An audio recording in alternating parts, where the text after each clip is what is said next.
नमस्कार दोस्तों, पिछले वीडियो में हमने निर्वात में समांतर प्लेट संधारित्र का व्यंजक तक हमने पढ़ लिया था।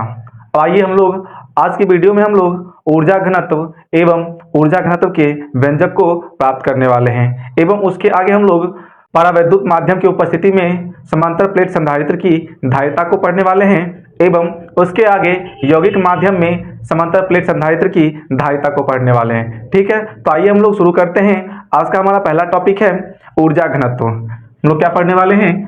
तो हम पढ़ने वाले हैं सबसे पहला पॉइंट ऊर्जा घनत्व। ऊर्जा घनत्व इसको इंग्लिश में हम लोग कहते हैं एनर्जी डेंसिटी। एनर्जी डेंसिटी, ठीक है। तो आइए हम लोग सबसे पहले इसका परिभाषा लिख लेते हैं। ठीक है, ऊर्जा घनत्व किसे कहते हैं? तो प्रति एकांक आयतन में संचित ऊर्जा, प्रति एकांक आयतन में संचित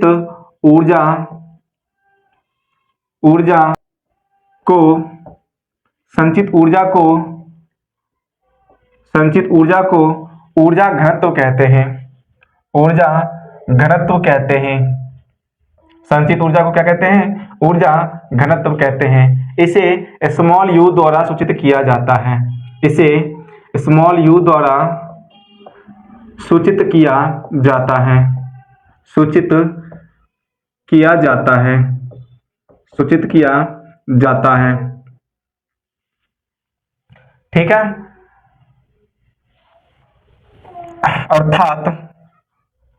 अर्थात U बराबर हम कह सकते हैं संचित ऊर्जा बट्टा क्या हो जाएगा? आयतन हो जाएगा। बट्टा क्या हो जाएगा? आयतन। अर्थात अगर इसको लिखूं तो U बराबर हम कह सकते हैं कैपिटल U बाय V। क्या कह सकते हैं? U बराबर स्मॉल u बराबर कैपिटल U बाय V। आगे हम लोग इसके महत्वपूर्ण पॉइंट्स को लिख लेते हैं। यह एक अदिश राशि है। यह एक अदिश राशि है। यह क्या है? यह एक अदिश राशि है। इसका SI मात्रक जूल पर मीटर क्यूब होता है। क्या होता है? तो जूल पर मीटर क्यूब होता है, क्योंकि ऊर्जा का मात्रक क्या होता है? जूल होता है, और ये आयतन का मात्रक क्या होता है? मीटर क्यूब होता है। ठीक है, अब आइए इसका हम लोग बीमा देख लेते हैं। इसका बीमीय सूत्र क्या होगा? तो सबसे पहले हम लोग जूल का देख लेते हैं। तो इसका क्या होता है? ऊर्जा का ml² T⁻⁻2 और मीटर क्यूब का क्या हो जाएगा? L क्यूब हो जाएगा। क्या हो जाएगा? तो L क्यूब हो जाएगा। ठीक है, तो इसको हम लोग लिखना चाहें तो लिख सकते हैं ml⁻⁻1 T⁻⁻2 होता है। ठीक है, हमने क्या पढ़ लिया? ऊर्जा घनत्व के बारे में हमने पढ़ लिया। आइए हम लोग ऊर्जा घनत्व का व्यंजक को प्राप्त करते हैं। नेक्स्ट हमारा हेडिंग होने वाला है ऊर्जा घनत्व का व्यंजक। ऊर्जा घनत्व का व्यंजक, expression of energy density. Next हम लोग क्या पढ़ने वाले हैं? Expression of energy density. अब आइए हम लोग सबसे पहले इसको फिगर के माध्यम से समझने का प्रयास करते हैं। उसके बाद हम लोग उस फिगर के बारे में भाषा के रूप में लिख लेंगे। ठीक है, हम मान लेते हैं दोस्तों कि हमारे पास एक समांतर प्लेट संधारित्र है। क्या है हमारे पास? समांतर प्लेट संधारित्र है। क्या है? हमारे पास समांतर प्लेट संधारित्र है। ठीक है, हमारे पास क्या है? समांतर प्लेट संधारित्र है जिसके बीच की दूरी d है। क्या है? जिसके बीच की दूरी d है। ठीक है, और ये है कैसे? निर्वात में है। कैसे है? तो ये निर्वात में है। इस पर क्या है? प्लस चार्जेज है।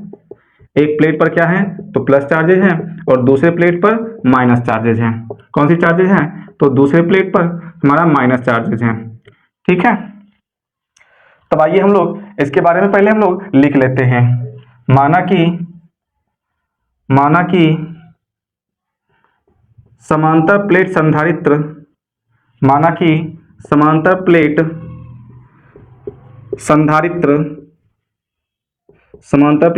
संधारित्र के प्रत्येक प्लेट का क्षेत्रफल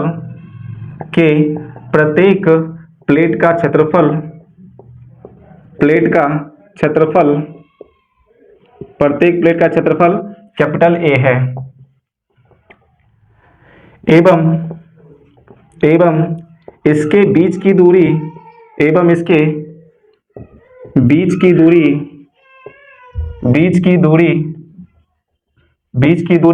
स्मॉल डी है। क्या है? स्मॉल डी है। एवं प्लेटों के मध्य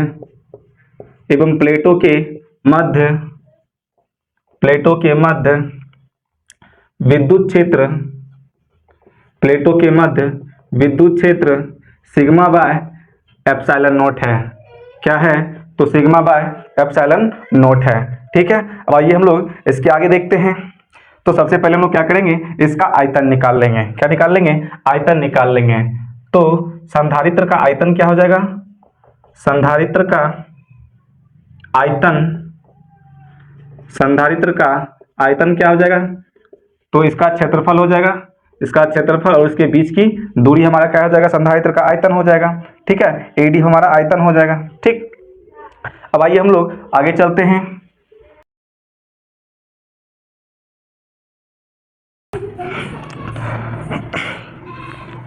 संधारित्र का आयतन क्या हो गया? तो हमारा एडी हो गया। ठीक है, अब आइए आगे देखते हैं। ऊर्जा घनत्व के परिभाषा से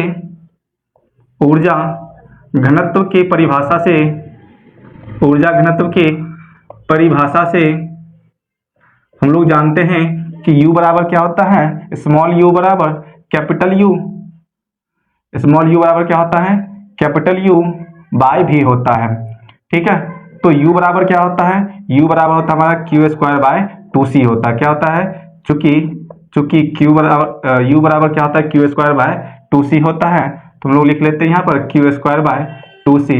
ठीक है, और v का मान अभी हमने क्या निकाला है? एडी निकाला है। क्या निकाला है? एडी निकाला है। इस प्रकार u बराबर क्या हो जाएगा? Q square by 2 into C का मान क्या होता है? तो epsilon naught A by D होता है। क्या होता है? निर्वात में समांतर प्लेट संधारित्र की धारिता क्या होता है? Epsilon naught A by D होता है, इंटू ए इंटू डी हो जाएगा। ठीक है, तो यहाँ से डी से डी हमारा क्या हो जाएगा? कैंसिल आउट हो जाएगा। तो u बराबर क्या हो जाएगा? Q square by 2 epsilon not into A square हो जाएगा। 2 epsilon not into A square हो जाएगा। ठीक है, तो यहाँ से u बराबर क्या हो जाएगा? u बराबर हो जाएगा हमारा इसको हम लिख सकते हैं 1/2 एप्सिलॉन नॉट क्यू बाय ए का होल स्क्वायर। ठीक है, क्योंकि यहाँ पर भी क्यू है, क्यू स्क्वायर है, यहाँ भी ए स्क्वायर है, तो इसको हम लोग लिख सकते हैं क्यू बाय ए का होल स्क्वायर। तो u बराबर क्या हो जाएगा? u बराबर हो जाएगा 1/2 एप्सिलॉन नॉट, और क्यू बाय ए क्या होता है हमारा? तो सिग्मा होता है। ये क्या होता है? सिग्मा होता है। ठीक है, अर्थात सिग्मा बराबर क्या होता है? क्यू बाय ए, जिसको हम लोग क्या कहते हैं? पृष्ठीय आवेश घनत्व कहते हैं। क्या कहते हैं? पृष्ठीय आवेश घनत्व कहते हैं। ठीक है, तो इस तरह से u बराबर क्या हो जाएगा हमारा? u बराबर क्या हो जाएगा? हम लोग क्या करते हैं? 1/2 एप्सिलॉन नॉट, इसको हम लोग ऊपर और नीचे एप्सिलॉन नॉट से गुना कर देते हैं। क्या कर देते हैं? गुना कर देते हैं। ठीक है, इसके कारण देखना क्या होगा आगे। तो u बराबर हो जाएगा हमारा epsilon naught by 2 into sigma square बटा ये क्या हो जाएगा? एप्सिलॉन नॉट का स्क्वायर हो जाएगा। ठीक है, तो आगे देखिए u बराबर हो जाएगा 1/2 एप्सिलॉन नॉट, और ये सिग्मा बाय एप्सिलॉन नॉट क्या होता है? ये होता है विद्युत क्षेत्र। क्या होता है? विद्युत क्षेत्र। E बराबर क्या होता है? E बराबर सिग्मा बाय एप्सिलॉन नॉट होता है। क्या होता है? E बराबर सिग्मा बाय एप्सिलॉन नॉट होता है। ठीक है, तो इस तरह से हमारा ऊर्जा घनत्व का व्यंजक हमें प्राप्त हो गया। U बराबर 1/2 सिग्मा बाय 1/2 E का स्क्वायर निकल गया। ठीक है,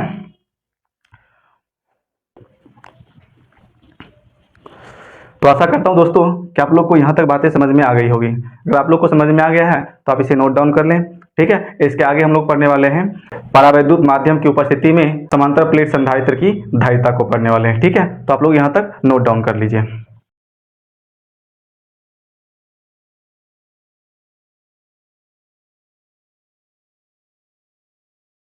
अब आइए हम लोग आगे पढ़ते हैं। नेक्स्ट हमारा टॉपिक है परावैद्युत माध्यम में समांतर प्लेट संधारित्र की धारिता, ठीक है। तो अब आइए हम लोग आगे पढ़ते हैं। नेक्स्ट हमारा टॉपिक होने वाला है परावैद्युतांक के उपस्थिति में परावैद्युतांक की उपस्थिति में परावैद्युतांक की उपस्थिति में समांतर प्लेट संधारित्र की धारिता, समांतर प्लेट संधारित्र की धारिता, ठीक है। तो अभी हम लोग इसको पढ़ने वाले हैं, ठीक है। तो आइए हम लोग देखते हैं परावैद्युतांक के परिभाषा से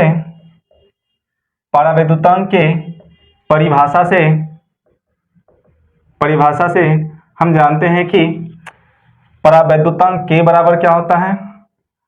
परावैद्युतांक के बराबर क्या होता है, सी माध्यम बटा क्या होता है, सी निर्वात। क्या होता है, सी निर्वात। अर्थात परावैद्युतांक के बराबर क्या होता है, माध्यम में संधारित्र बटा क्या होता है, निर्वात में संधारित्र, ठीक है। तो यहां से हमारा क्या हो जाएगा, सी माध्यम बराबर हो जाएगा हमारा, सी माध्यम बराबर के इंटू सी निर्वात। क्या हो जाएगा, के इंटू सी निर्वात, ठीक है। निर्वात में क्या होता है, समांतर प्लेट संधारित्र की धारिता। निर्वात में समांतर प्लेट संधारित्र की धारिता, समांतर प्लेट संधारित्र की धारिता, संधारित्र की धारिता क्या होता है, तो सी निर्वात हमारा क्या होता है,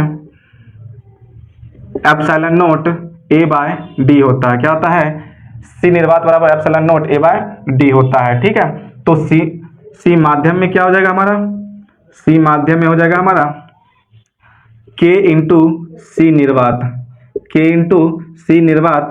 तो के निर्वात का मान क्या है, तो epsilon note A by D क्या है, तो ये हमारा हो जाएगा सी माध्यम में, ठीक है। तो यहां से हमारा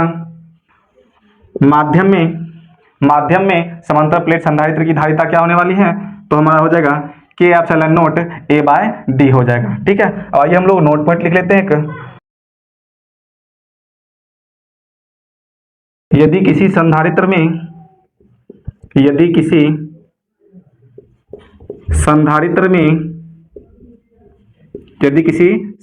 में परावैद्युत पदार्थ, यदि किसी संधारित्र में परावैद्युत पदार्थ भर दिया जाए तो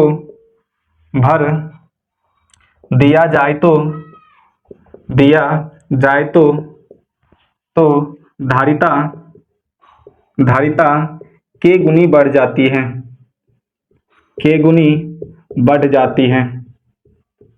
धारिता क्या होती है, तो धारिता के गुनी बढ़ जाती है, ठीक है। अब आइए हम लोग इसके आगे पढ़ते हैं। नेक्स्ट हमें टॉपिक पढ़ना है, नेक्स्ट हमें पढ़ना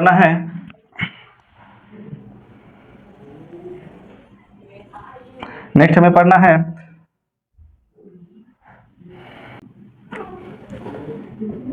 यौगिक माध्यम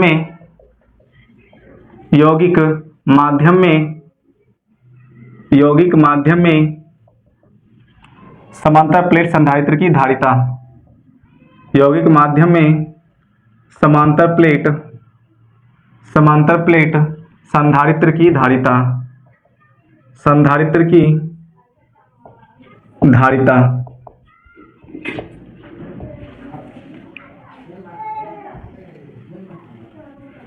तो आइए हम लोग सबसे पहले इसको फिगर के माध्यम से समझने का प्रयास करते हैं, ठीक है। हम मान लेते हैं दोस्तों कि हमारे पास एक समांतर प्लेट संधारित्र है। हमारे पास क्या है, तो समांतर प्लेट संधारित्र है। हमारे पास क्या है, तो समांतर प्लेट संधारित्र है, ठीक है। जिस पर एक पर प्लस क्यू चार्जेज हैं एवं दूसरे पर माइनस क्यू चार्जेज हैं। क्या है? तो माइनस क्यू चार्जेज हैं, ठीक है। एवं इनके बीच टी चौड़ाई का कोई के परावैद्युत माध्यम भर दिया गया है, ठीक है। इनके बीच क्या हुआ? परावैद्युत माध्यम टी चौड़ाई का भर दिया गया है, ठीक है। और इनके बीच विभव क्या है? तो इनके बीच विभव हमारा भी है। क्या है? भी है, ठीक है। अब आइए हम लोग इसी बातों को भाषा में लिख लेते हैं। माना कि समांतर प्लेट संधारित्र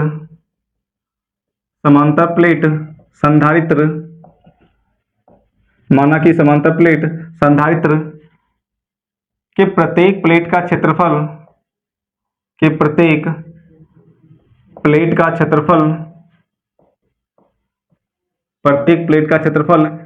a है। प्रत्येक प्लेट का क्षेत्रफल क्या है? a है, ठीक है।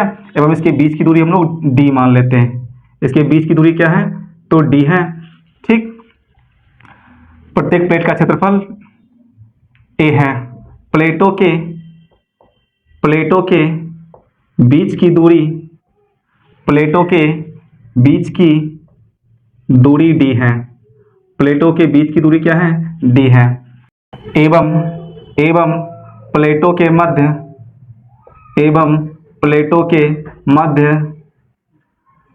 टी चौड़ाई का परावैद्युत माध्यम भर दिया गया है। परावैद्युत माध्यम भर दिया गया है। परावैद्युत माध्यम भर दिया गया है, ठीक है। समांतर प्लेट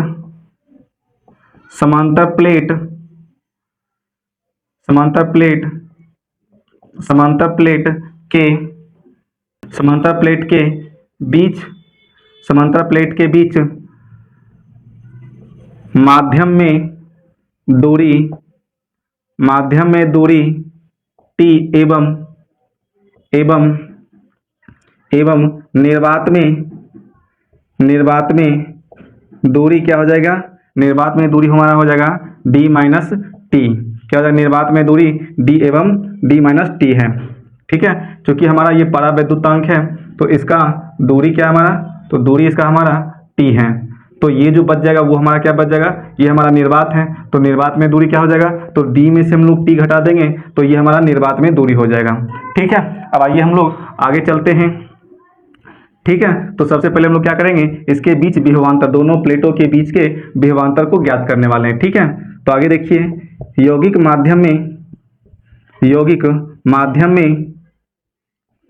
माध्यम में विभवांतर क्या होगा? यौगिक माध्यम में विभवांतर, ये टोटल विभवांतर भी जो होने वाला है वो हमारा माध्यम का भी होने वाला है और निर्वात का भी होने वाला है। तो भी माध्यम प्लस भी निर्वात। अब आइए हम लोग आगे चलते हैं। हम जानते हैं कि विद्युत क्षेत्र एवं विभवांतर के संबंध से विभवांतर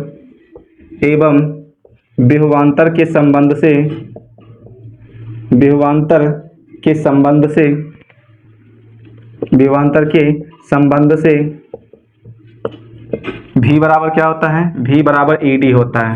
क्या होता है? V बराबर ED। तो V बराबर क्या हो जाएगा हमारा? पहले ED हमारा माध्यम में हो जाएगा, फिर ED हमारा निर्वात में हो जाएगा। तो हो जाएगा E माध्यम D माध्यम। क्या हो जाएगा? E माध्यम D माध्यम प्लस E निर्वात D निर्वात, ठीक है। क्या हो जाएगा? E निर्वात एवं D निर्वात हो जाएगा। तो हमारा E माध्यम, हमारा सूत्र क्या होता है? E माध्यम बराबर, तो ये होता है सिग्मा बाय के एप्सिलॉन नॉट होता है। एवं E निर्वात क्या होता है? E निर्वात हमारा होता है सिग्मा बाय एप्सिलॉन नॉट होता है। क्या होता है? सिग्मा बाय एप्सिलॉन नॉट होता है, ठीक है। अब आइए, आशा करता हूं दोस्तों कि आप लोग को यहाँ तक बातें समझ में आ गई होगी। अगर आप लोग को समझ में आ गया है तो आप यहाँ तक नोट डाउन कर लीजिए। फिर हम लोग इसको मिटाने वाले हैं एवं इसी के आगे हम लोग यहाँ इसी समीकरण को यहाँ से हम लोग शुरू करने वाले हैं। ठीक है, तो आप लोग यहाँ तक लिख लीजिए।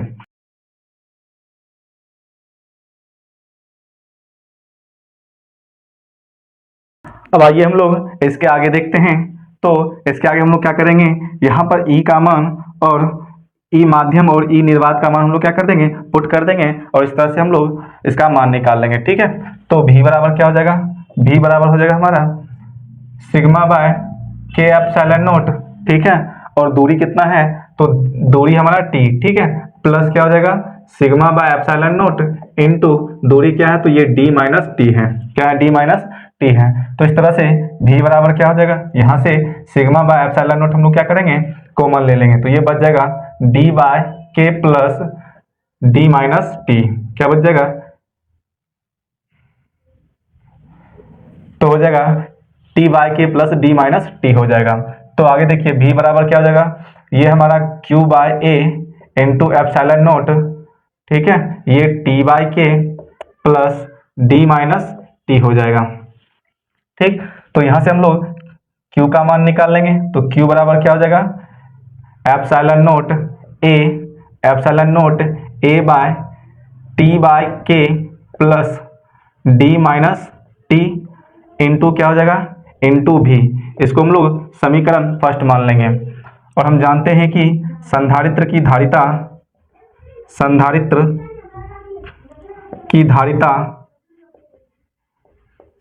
धारिता के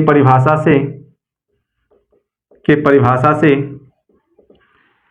Q बराबर क्या होता है, Q बराबर CV होता है। इसको हम लोग समीकरण नंबर सेकेंड मान लेंगे। समीकरण फर्स्ट एवं सेकेंड से ये क्या हो जाएगा हमारा, CV बराबर epsilon naught a by t by के प्लस d माइनस टी हो जाएगा इंटू भी हो जाएगा। तो यहाँ भी से भी कैंसिल आउट हो जाएगा। तो C बराबर क्या हो जाएगा, epsilon naught a by t by के प्लस d माइनस टी हो जाएगा। ठीक है, तो यहाँ पर हमारा संधारित्र की धारिता निकल गया यौगिक माध्यम में। क्या निकल गया, यौगिक माध्यम में समांतर प्लेट संधारित्र की धारिता निकल गया। अगर क्या हो दोस्तों कि यहाँ पर अगर हम लोग चौड़ाई t है, अगर हम संपूर्ण समांतर प्लेट संधारित्र के बीच अगर हम परावैद्युत माध्यम भर दिया जाए तो क्या होगा, तो यहाँ पर d बराबर t हो जाएगा। d बराबर क्या हो जाएगा, t, क्योंकि हम संपूर्ण दोनों प्लेटों के बीच हम लोग क्या कर रहे हैं, तो दोनों प्लेटों के बीच हम लोग परावैद्युत माध्यम भर रहे हैं। ठीक है, तो अर्थात d बराबर क्या हो जाएगा, t हो जाएगा। d बराबर क्या हो जाएगा, t हो जाएगा। तो हम लोग नोट में लिख सकते हैं कि यदि दोनों प्लेटों के बीच संपूर्ण रूप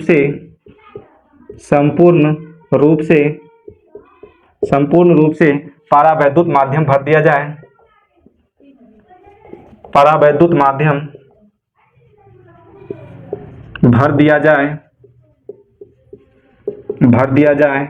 तो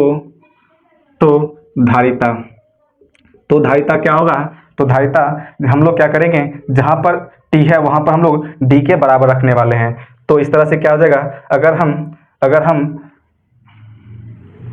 हम क्या करें, C बराबर एप्सिलॉन नॉट a बाय, ये क्या हो जाएगा हमारा t के जगह पर हम लोग d रखने वाले हैं, तो ये हो जाएगा d बाय के इंटू d माइनस डी होने वाला है। ठीक है, तो यहाँ से d और d क्या हो जाएगा, कैंसिल आउट हो जाएगा, इसके बीच में प्लस है। ठीक है, तो C बराबर क्या हो जाएगा, epsilon naught a by d by K हो जाएगा। ठीक, तो यहाँ से C बराबर क्या हो जाएगा, K epsilon naught a by d हो जाएगा। क्या हो जाएगा, तो यहाँ से क्या हो जाएगा, C बराबर K epsilon naught a by d हो जाएगा। तो यहाँ से हमारा निकल गया C बराबर epsilon naught a by d। जब क्या हो कि पूरे दोनों प्लेटों के बीच अगर परावैद्युत माध्यम भर दिया जाए तो धारिता हमारा ये निकल गया। ठीक है, तो आशा करता हूँ दोस्तों कि आप लोग को यहाँ तक बातें समझ में आ गई होगी। अगर आप लोग को यहाँ तक समझ में आ गया है तो आप इसे नोट डाउन कर लें, फिर हम लोग नेक्स्ट वीडियो में मिलने वाले हैं। तब तक के लिए टेक केयर, बाय बाय।